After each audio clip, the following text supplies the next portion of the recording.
sëriñ bi di fàttaliku xéewal yu bari yi fi ñëw tey te moom mi tax mu am fi xiif bu metti la doon jànkoonteel ndax ci tukki bi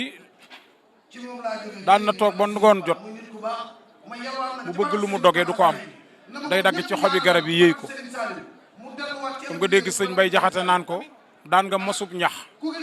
ba ngay mosub ñax amoo lu jul ñax boobele Bamba nga xam ne demoon na ba amul lu mu daan doge ku amul loo doge nag doo am loo xëdde daan na toog ba yàgg moom sëriñ bi ci àllu Gabon bi man dem naa foofu une forêt verte c'est la première fois un négro africain taxaw foofu wax ni raditu ani baaxi wa an xayri xalqihi wa fii matahi jawastu kaaban wa asal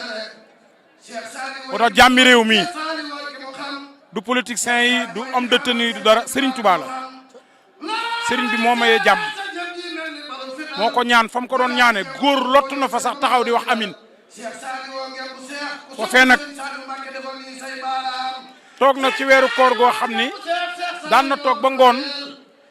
amul lu mu doge kon du natt muuru koor nga dégg sëñ Moussa Kanaan fekk fa fépp ful-fuli julleem ga wéete wéet amul muuri koor waru fi xabdara manta zakka la Bamba daa def muuri koor xas sàkk mu ne nag waye fe ne dëjjiñ ja fay na mbaal ja dem cële ca kat gàcce dee ca waaye xam nga lu ko yàlla fayee mooy dafa ñëw dem sànnu si ca déwén sa li may wax c'était en 1901 nañ bàyyi soxor ak iñaan tàppe xol yi li Alaaji Abdou daan wax di ñaanal nag Serigne Mountakha adaw di ko defee léeg-léeg ak sunu partenaires yi mooy ndimbal goo xam ne dafa jëm ci ñi nga xam ne seen néew doole ay néew doole lañu rawatina jamono joo xam ne jamono xat-xat la mooy Ramadan loolu ñu ngi ko jëmale ci nga xam ne ñu ngi fii ci Ndakaaru wala tamit ci région yi te nag ñu ngi ci fii ci centre Amadou Malick Gueye délégation turque baa ngi fi directeur centre baa ngi fi ak yeneen kilifa yu fi teew ndax loolu ñu jottali ko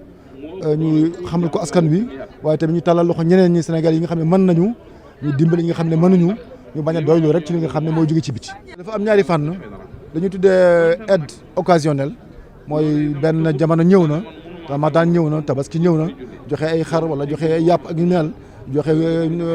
dund waaye am na beneen ndimbal boo xam ne moo gën a dëgër mooy gas ay teen ay forage tabax ay dispensaire ay école loolu tamit am lu ñu ci def am na tamit lu ñu ci sumb ci kanam tuuti bu soobee yàlla daañu ko jéem a eggale ci ndimbalu yàlla. ay partenaires lañ yoo xamante ni yàgg na du ren lañ tàmbali at mu ne dana am lu ñu joxe muy lu mel ni korité wala koor wala tabaski dana am lu ñu joxe ren nag ñu nangu leen ñu séddale bi ñu defee ko fii ci suñu kër ndax xam nañ ni li ñuy def ci topp yàlla la bokk ci dimbalee ñi nga xamante ne seen loxo warul seen ginnaaw ci weer wi nga xamante ne weer wu tedd la weeru koor ñëpp war dimbalante ku jóg di dimbale say moroomi jullit ñun tam war nañ ci jàpp mooy may leen espace bi ñu indi seen ndimbal joxe ko fi jox ko néew gi doole ji ñu ñaan rek yàlla may ñu teewe ko ay déwén yu bëree bare. nag parce que ñoom am nañu site mais site bi dafa nekk en cours de mise à jour moo tax kenn mënu tiré formulaire bi j'ai pris rendez-vous ni ma ñëw foofu récupérer formulaire bi toog sama kër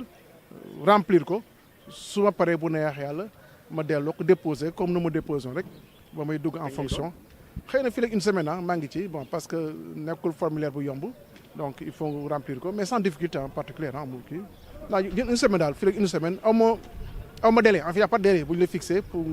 ngoor ko delloo mais man naa fexe nu mu gënee gaaw ma remplir ko yóbbu ko jébal ko OFNAC bu neexee yàlla. Vous avez un avis sur le patrimoine? Non, on a tous des patrimoines. Moi j'ai fait 10 ans ou même 12 ans de responsabilité étatique et même en dehors de ces responsabilités j'ai d'autres activités. Ok, voilà,